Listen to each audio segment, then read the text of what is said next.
हिंदुस्तान ऐसा देश है जिसके पास इतनी ज्यादा टेक्नोलॉजी नहीं होने के बाद भी जो इंडियंस थे, मतलब हिंदुस्तान के जो पूर्वज थे, उन्होंने ऐसे ऐसे आविष्कार किए हैं कि आज भारत देश को पूरे वर्ल्ड में जाना जाता है। और इतना नहीं, फॉरेन कंट्रीज ने इंडिया के लोगों को दबाने के लिए भरसक प्रयास किए और जो भी इंडियंस ने जो डिस्कवरी करी थी वो फॉरेन लोगों ने अपने नाम पर पेटेंट करवा लिए, पर जो उसके असली हकदार थे वो इंडियंस ही थे। तो आज की इस वीडियो में हम ये जानेंगे कि कौन कौन से ऐसे बड़े आविष्कार हैं जो इंडियंस ने किए हैं और किन फॉरेन साइंटिस्ट ने उन्हें अपने नाम पर पेटेंट करवा दिया। तो आज की वीडियो काफी ज्यादा इंटरेस्टिंग होने वाली है, तो बने रहिए मेरे साथ आज की इस वीडियो में।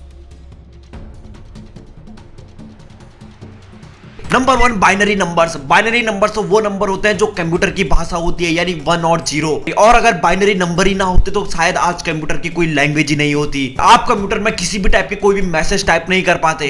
पर अभी आप इंटरनेट पर सर्च करोगे कि बाइनरी नंबर्स की डिस्कवरी किसने की, तो नाम आता है 17th सेंचुरी में गॉडफ्राइड ने। तो मैं आपको बता दूं, बाइनरी नंबर का वर्णन सबसे पहले हिंदू के पवित्र ग्रंथ चंद्र सहस्त्र में मिलता है और वैदिक स्कॉलर पिंगला में इसे डिस्क्राइब किया गया है। पर यहाँ पर इंडियन से सिर्फ एक गलती हो गई कि उन्होंने इस चीज को पेटेंट नहीं किया, मतलब अपने नाम पर नहीं करवाया, और इसी चीज का फायदा उठाकर फॉरेन साइंटिस्ट ने उन्हें अपने नाम पर कर दिया। तो गाइज आप मुझे बताइए कि बाइनरी नंबर्स का क्रेडिट हमें किसे देना चाहिए। अभी गाइज मैंने तो आपको पहला एग्जांपल दिया है, आगे आगे देखिए होता है क्या।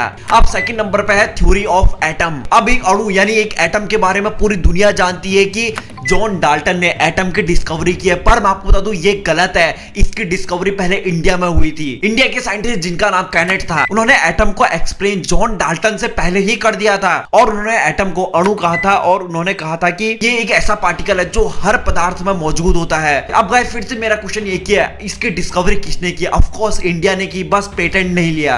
अब तीसरे नंबर पे है प्लास्टिक सर्जरी। अगर किसी को सर्जरी का ज्ञाता किसे कहा जाता है तो वो इंडिया को ही कहा जाता है। तो इसी के चलते 6th सेंचुरी में सुश्रुत जी ने सबसे पहले प्लास्टिक सर्जरी को परफॉर्म किया था और उन्होंने अपनी इस सर्जरी के बारे में अपनी बुक सुश्रुत संहिता में इसके बारे में लिखा भी था। अब यहाँ पर इतने साल पहले कि आखिर उन्हें बॉडी के बारे में, मतलब ह्यूमन एनाटॉमी के बारे में बहुत ही ज्यादा नॉलेज थी और इसी नॉलेज को उन्हें पूरी दुनिया में पहुंचाना था, तो उन्होंने सुश्रुत संहिता का निर्माण किया। और अगली जो सबसे बड़ी डिस्कवरी है वो है कैटरेक्ट सर्जरी, मतलब आंख की सर्जरी। अब हम आपको जो भी आई से रिलेटेड कोई भी सर्जरी आज परफॉर्म होती है वो इंडिया की ही देन है और मैं आपको इसके पीछे भी वही है सुश्रुत जी। इन्हें इतना ज्यादा ज्ञान था कि इन्होंने प्लास्टिक सर्जरी को भी पूरे अच्छे से परफॉर्म किया था और कैटरेक्ट सर्जरी मतलब आंख की सर्जरी को भी सक्सेसफुली तरीके से परफॉर्म कर दिया था। अब नेक्स्ट जो इंडिया ने सबसे बड़ा वरदान, अगर हम इसे कहें कि पूरे वर्ल्ड को दिया है, वो है आयुर्वेद। अब ये तो आपको भी पता है कि आयुर्वेद की शुरुआत इंडिया से ही हुई है। आयुर्वेद के बारे में हमें सबसे पहले एंशिएंट साइंस बुक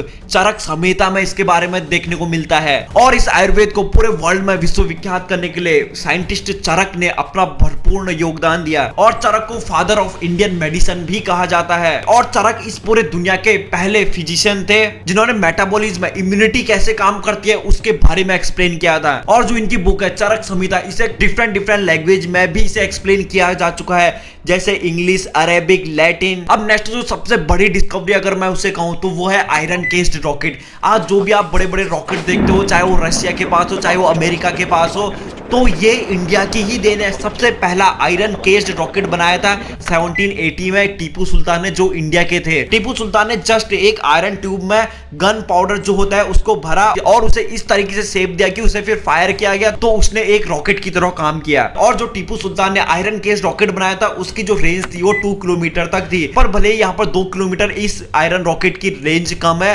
पर इन्होंने सबसे पहले रॉकेट का निर्माण किया था। मतलब रॉकेट जैसी कोई चीज होती है इन्होंने ही पूरे वर्ल्ड को सिखाया था और इसका क्रेडिट भी इंडिया को ही जाता है। अब गाइस लास्ट है सोलर सिस्टम। अब हमें अर्थ के ऑर्बिट के बारे में या सोलर सिस्टम के बारे में जिसने बताया था वो इंडिया ही था, मतलब ऋग्वेद में इसका वर्णन हमें देखने को मिलता है। पर यहाँ पर इसका क्रेडिट कोपरनिकस साइंटिस्ट ले जाते हैं 1543 में, पर इसके जो एक्चुअल हकदार है वो इंडिया ही है, क्योंकि ऋग्वेद में सोलर सिस्टम के बारे में सब कुछ लिखा गया है कि जो सन है उसका आकर्षण बल इतना तेज है कि सारे ग्रह उसके चारों ओर चक्कर लगाते हैं। तो गाइस ये थे इंडिया की कुछ बड़ी डिस्कवरीज और फॉरेन साइंटिस्ट ने बहुत ही कोशिश करी इंडिया के इन डिस्कवरीज को दबाने के लिए, पर गाइस हमें इस इंडिया की डिस्कवरीज को भूलना नहीं चाहिए और हर इंडियंस को ये बात पता होनी चाहिए। तो आप इस वीडियो को ज्यादा से ज्यादा शेयर करिए ताकि सब लोगों को इंडिया की डिस्कवरीज के बारे में पता चल सके। अगर ये वीडियो पसंद आई है तो इस चैनल को सब्सक्राइब करना मत भूलिएगा। तब तक के लिए थैंक यू सो मच।